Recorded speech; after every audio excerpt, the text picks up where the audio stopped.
Many years ago, in a peaceful estate in Freetown, where everybody minded their business and pretended their life was perfect, there lived a beautiful woman named Salamati, a tall, elegant, classy lady who loved silence more than life itself and who believed that noise should be arrested and sentenced to life imprisonment. Salamati was the CEO of Peace and Quiet, the Minister of Silence Affairs, and the chairwoman of people who enjoyed hearing only their breathing and their thoughts. She hated noise so much that even her footsteps were quiet like a cat walking on cotton wool. Salamati always said with her full chest in public meetings and at private gatherings that children are noisy, messy, dramatic, and they are very expensive. I can never live with them. If they like, they should call me wicked. I love my peace. I will not be a baby factory. She avoided naming ceremonies like plague, and whenever she mistakenly attended one because somebody dragged her, she would sit in one corner covering her ears anytime a baby cried, rolling her eyes dramatically and whispering to the person beside her, "Why is this baby shouting as if someone assigned microphone to her throat? Can't she reduce her volume?" People laughed because they thought she was joking, but she was dead serious like exam instructions. Parents in the estate used to drag their children away from her gate, warning them, "Don't go near Auntie Salamati. She doesn't like children. If she sees you, she might even turn you into hush puppy." And children avoided her like a hungry dog because one day she shouted at a small boy whose balloon burst loudly, "Who sent you?" That day, the boy cried so much that his tears reached the houses at the back. Salamati believed children should come with manual and remote control, and she used to swear confidently that she would never give birth because she loved her sleep. She loved her quiet house. She loved her white sofa that was cleaner than a hospital bed, and she loved her freedom more than any salary alert. Ironically, she met Harold, a gentle, smiling man who believed noise was part of family life and who loved children so much that even babies who didn't know how to talk yet would stretch their hands to him as if he were Father Christmas. Harold used to say, "A house without children is like jollof rice without pepper." Salamati would glare at him and reply, "A house with children is like pepper inside your eyes." But love is a stubborn visitor that refuses to knock before entering. Somehow, Salamati fell in love with Harold's calm spirit, and they got married in a beautiful wedding full of children running around with balloons and making noise like market loudspeakers. That day, Salamati sat on the bridal chair smiling politely outside while her spirit was fuming inside. Who invited all these small humans? Why are they jumping as if they swallowed spring? During a family gathering after the wedding, someone asked Salamati when they were planning to start having children, and she boldly said, "We are not having any. We will adopt dogs. Dogs don't shout, 'Mommy, mommy, mommy' at 3 a.m. Everybody laughed loudly, believing she was just joking. For the first year of the marriage, life was sweet and peaceful. Their house was so quiet that you could hear mosquito footsteps. Salamati would wake up at 10 a.m. on Saturdays, drink tea slowly, sit in her spotless sitting room that smelled like lavender, and smile proudly at her life. Every evening, Harold played soft music and they ate dinner without interruption, without anybody crying for no reason, without anybody shouting, "Mommy, he touched me," or "Mommy, I want to poo." And Salamati would sigh with satisfaction and say, "This is life. This is paradise." However, paradise is like NEPA lights. It never lasts forever. Because one peaceful morning, Salamati missed her period. At first, she said it must be stress, and then she missed it again and she said maybe the calendar lied. until her stomach started misbehaving like a generator with bad fuel and she fainted in the bathroom. Harold carried her to the hospital where the doctor smiled and said, "Congratulations, Madam Salamati, you are pregnant." Everywhere went silent first. Salamati sat up slowly, staring at the doctor as if she wanted to sue him for announcing tragedy. She shouted, "Pregnant? Me? How? Did someone put something inside the stew I ate? Who impregnated me?"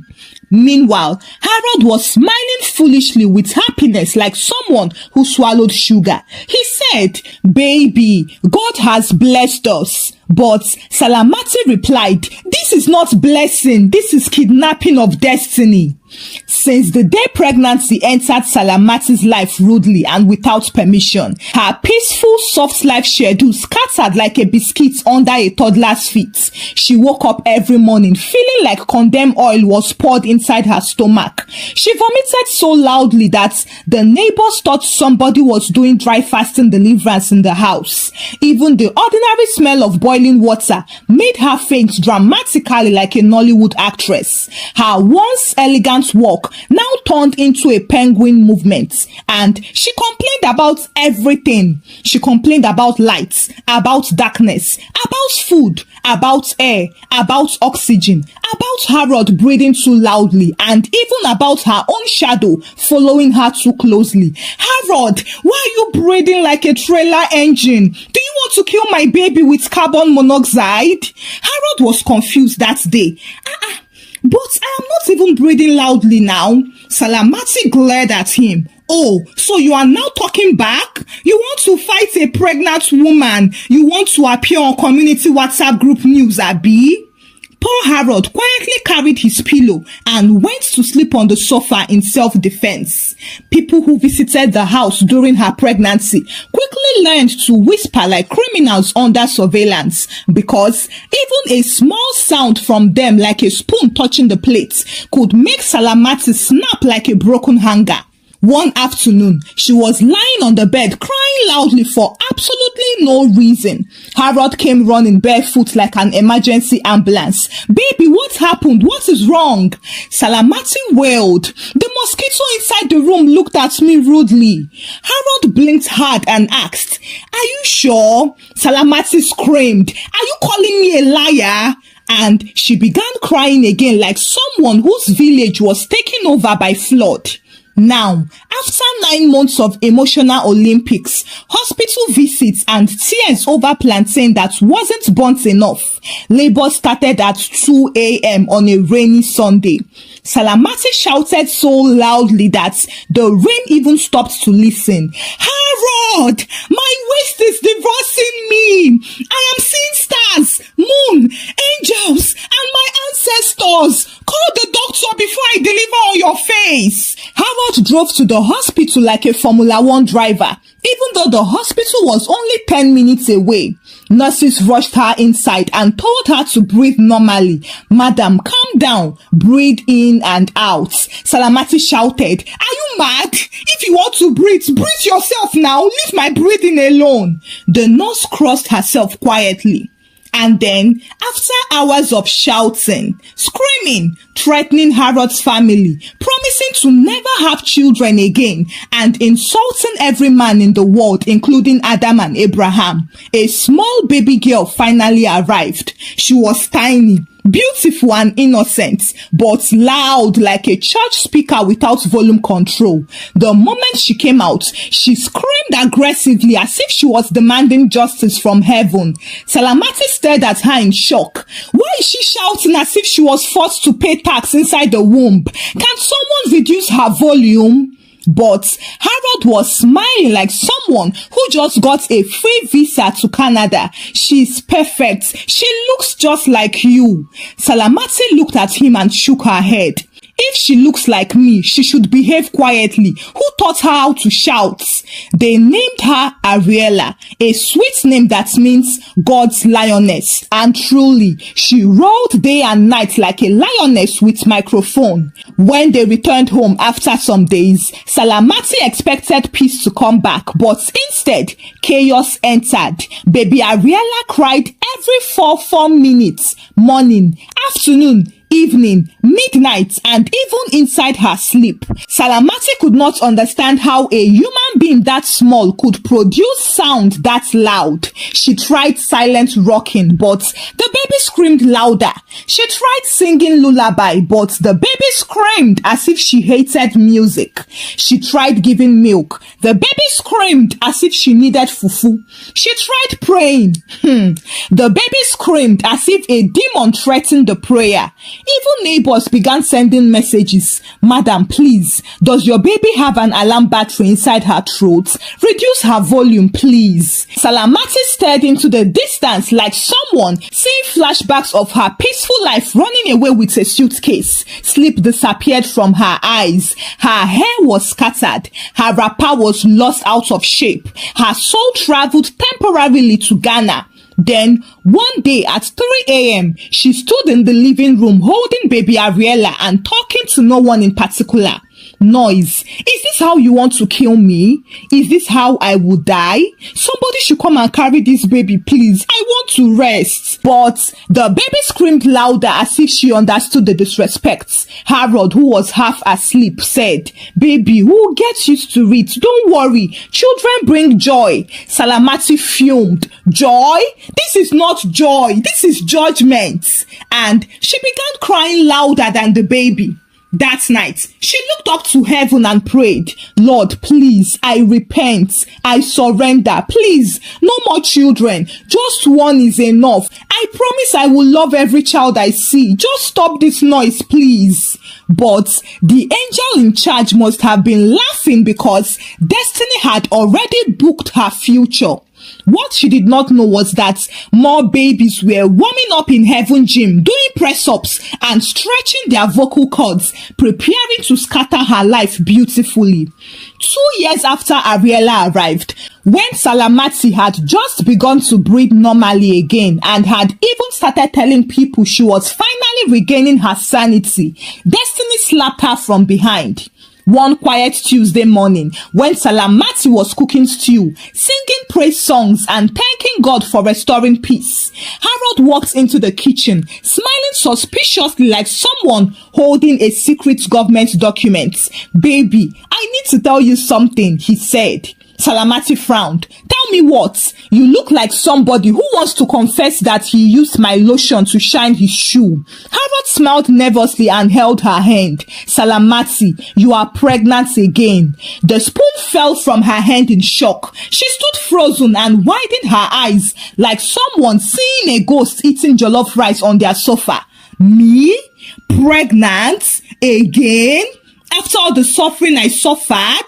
Did you put something inside the pepper soup? Did you bribe my ovaries? Harold!" Harold tried to calm her down, but Salamati grabbed his shirt dramatically. "Explain how. What did you do? I need the mathematics because if we use the safe period method, then the calculations came from witchcraft college." Poor Harold's ears almost fell off that day. That night, Salamati cried for 6 hours straight, not because she was sad though, but because she needed to release emotional steam before exploding like a pressure cooker.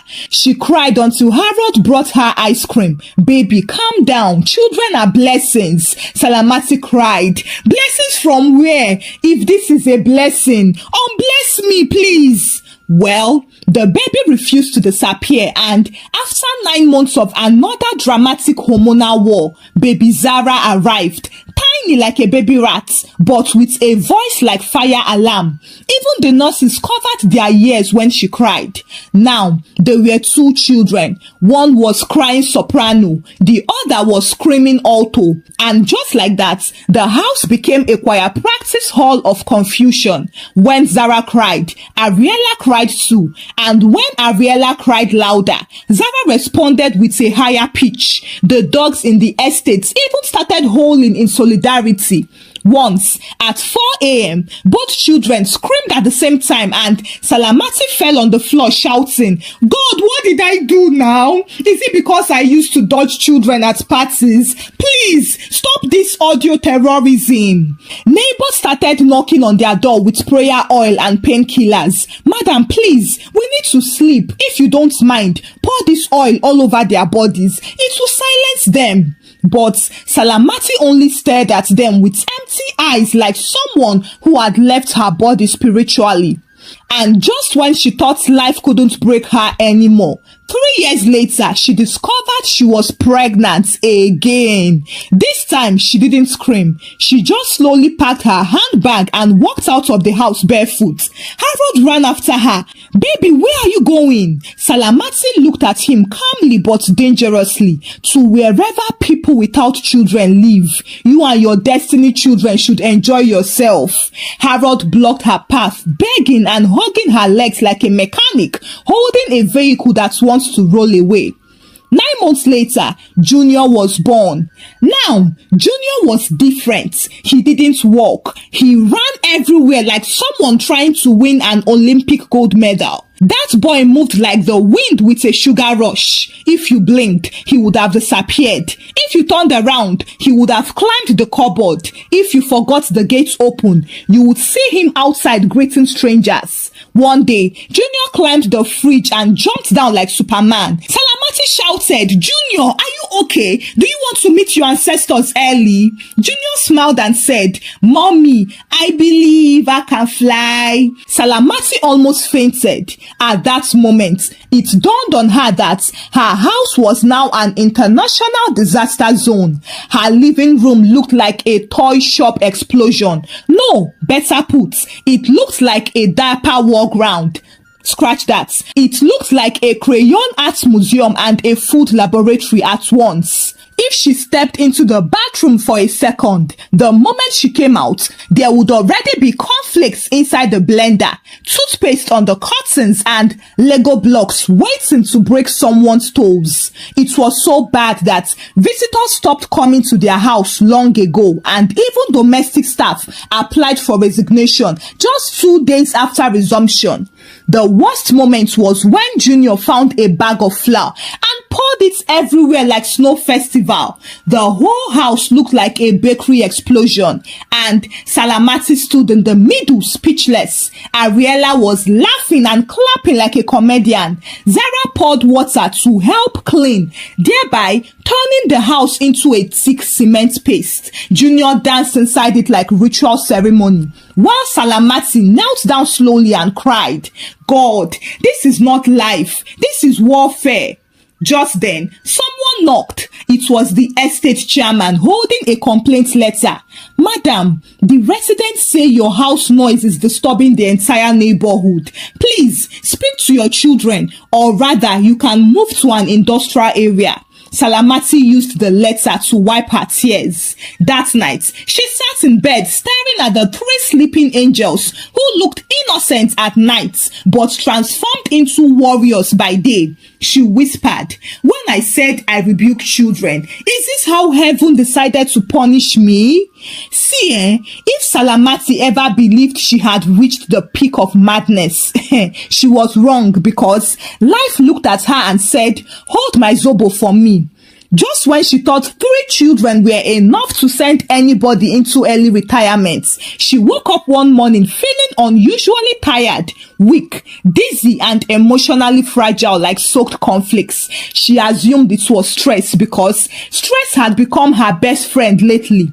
But when she took a pregnancy test just to clear doubts, the result shouted positive 4 times. She stared at the test strips like someone who discovered snake inside her handbag. Her spirit left her body, went to the gates, greeted the gatesman, bought pure water and returned. She walked to the living room slowly like a ghost with an unfinished assignment. Harold, who was happily feeding Junior cornflakes, looked up with his usual optimistic smile and said, "Baby, you look pale. Are you okay?"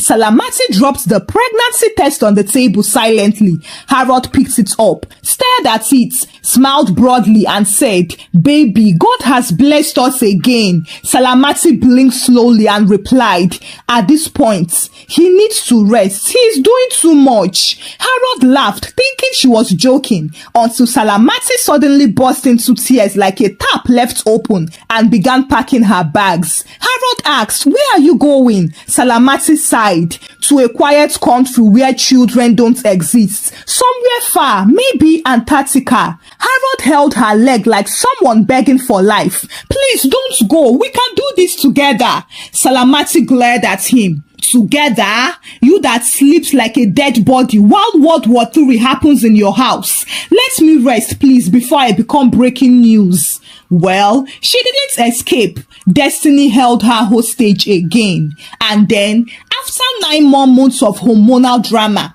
tears, prayer, threats of divorce, and insults towards Harold's ancestors, baby Didi arrived looking peaceful and soft like bread, but with a cry that could wake soldiers up.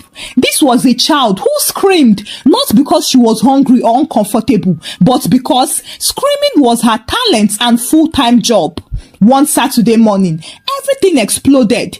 Ariella decided to cut her new school uniform into crop top style because her hand was scratching her.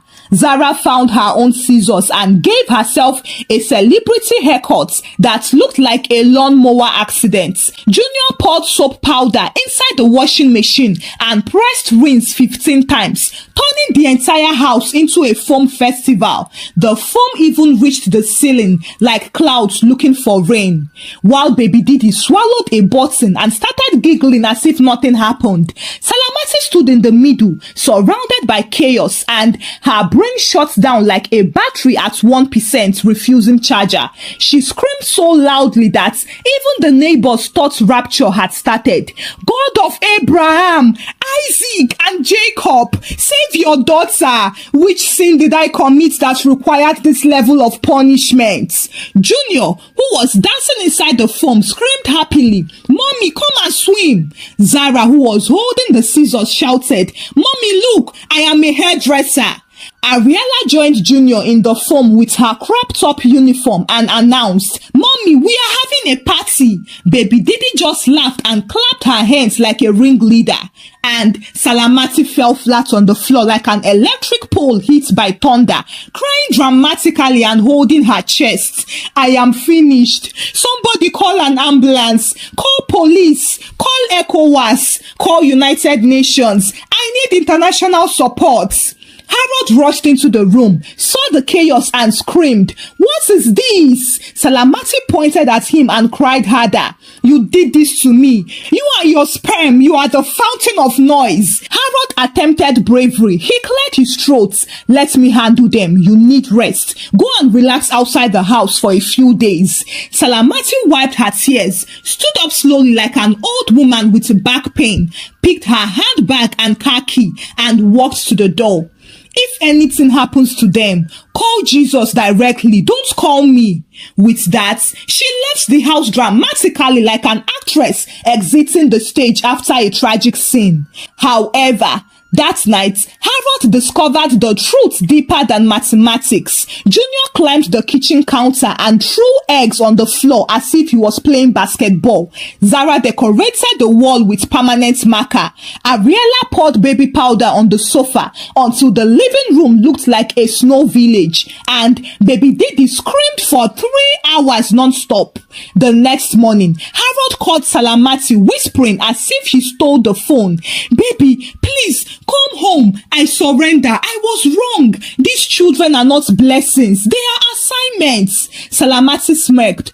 "Oh, is that so? What happened to God has blessed us again?" Harold cried. "Baby, please, I am not their father again. I resign."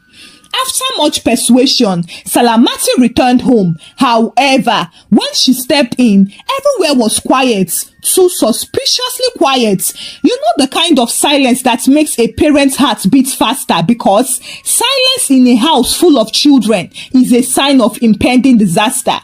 She dropped her back gently like someone entering a sacred ground and looked around slowly. Foam was still floating around like confused snowflakes. Toothpaste stains still decorated the curtains like modern art, and cornflakes remained glued to the floor like carpets. But the children, those tiny warriors, were fast asleep, lying on the sofa and floor in different scattered positions like evacuation camp. Their eyelashes were wet, their hair looked messy, but their faces were soft and peaceful like butter melting on hot yam. Harold sat on the dining chair looking like a retired soldier returning from war. His shirt was torn, there was flour on his hair, and one of his slippers was missing. He stood up to meet her, talking like a dying old man.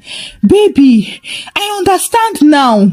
I have seen things. Hi, I have experienced things." Salamati tried to control her laughter, but her lips betrayed her. She stared at her 4 sleeping children with a mixture of exhaustion, pity, pain, love, and respect. The deepest kind of respect a mother earns when she survives another day without running away. She suddenly felt tears in her eyes, not the frustrated tears of before, but the warm emotional type that cleans the heart. She knelt beside the children and touched their cheeks softly. "Thank you for choosing me, even when I was afraid." Ariella opened her sleepy eyes halfway and whispered sweetly, "Mommy, don't go again. We love you." Zara stretched her hand blindly in sleep, searching for her mother's fingers. Junior rolled closer like a magnet and curled into Salamati's lap, while baby Didi sucked her thumb and smiled sweetly like an angel. And right there, something broke inside Salamati. The hardness, the fear, the resentment, and the anger all melted like ice under the sun. She hugged them all tightly, crying quietly so they wouldn't wake up. Harold joined them on the floor. "We will survive this together. You are not alone." For the first time in years, Salamati felt real peace. Not the fake peace she chased before motherhood, though. No, this was the real peace that comes through love, chaos, and togetherness. The next morning, Salamati woke up to suspicious giggles. She sat up slowly and found the children standing in front of her, holding a colorful cardboard paper decorated with crayons and biscuit crumbs. On it was written in big tiny letters, "We love you, Mommy. Thank you for taking care of us." Ariella cleared her throat dramatically like a news presenter. "Mommy, sorry we scatter everywhere. We will try to be good." Zara grinned. "We love you like rice loves stew." Junior gesticulated dramatically. "Even when you shout like a lion, we love you." Baby Didi squealed, "Mommy," and hugged her legs tightly. Salamati burst into laughter and tears at the same moment, making strange noise like someone who was choking on cough syrup and laughter together. "My babies, you people want to finish me with emotions." She hugged them tightly while Harold took photos of them like a proud paparazzi. That morning, instead of anger, she made pancakes. Instead of shouting, she taught them chores, and instead of crying alone, she started laughing with them. Weeks passed and everything changed slowly. Was the house still noisy? Yes. Did Junior still run like an athlete? Oh yes. Did Zara still cut hair randomly? Yes. She even cut her father's hair once when he was asleep. Did baby Didi still scream like a fire alarm every blessed morning? But Salamati no longer saw chaos in them. She now saw life, love, and purpose. One evening, after putting the children to bed, Salamati and Harold sat outside watching the beautiful sky. She leaned her head on his shoulder and confessed, "I used to think noise meant disorder, but noise means life. Silence is sweet, but silence can also be lonely. One day, this house will be quiet again, and I will miss their footsteps and their laughter, and even their shouting." Harold kissed her forehead gently. "You are an amazing mother, Salamati." Salamati smiled proudly and replied, "I used to say I hated children, but now I would die for this 4. And somewhere in the sky, the angel in charge of her case smiled and said, finally, she understands. Hi, besties. Thank you for watching the story. Today's story is dedicated to our birthday bestie, Salamati, whose birthday is today. Happy birthday, dear Salamati. I wish you a fruitful and blessed year.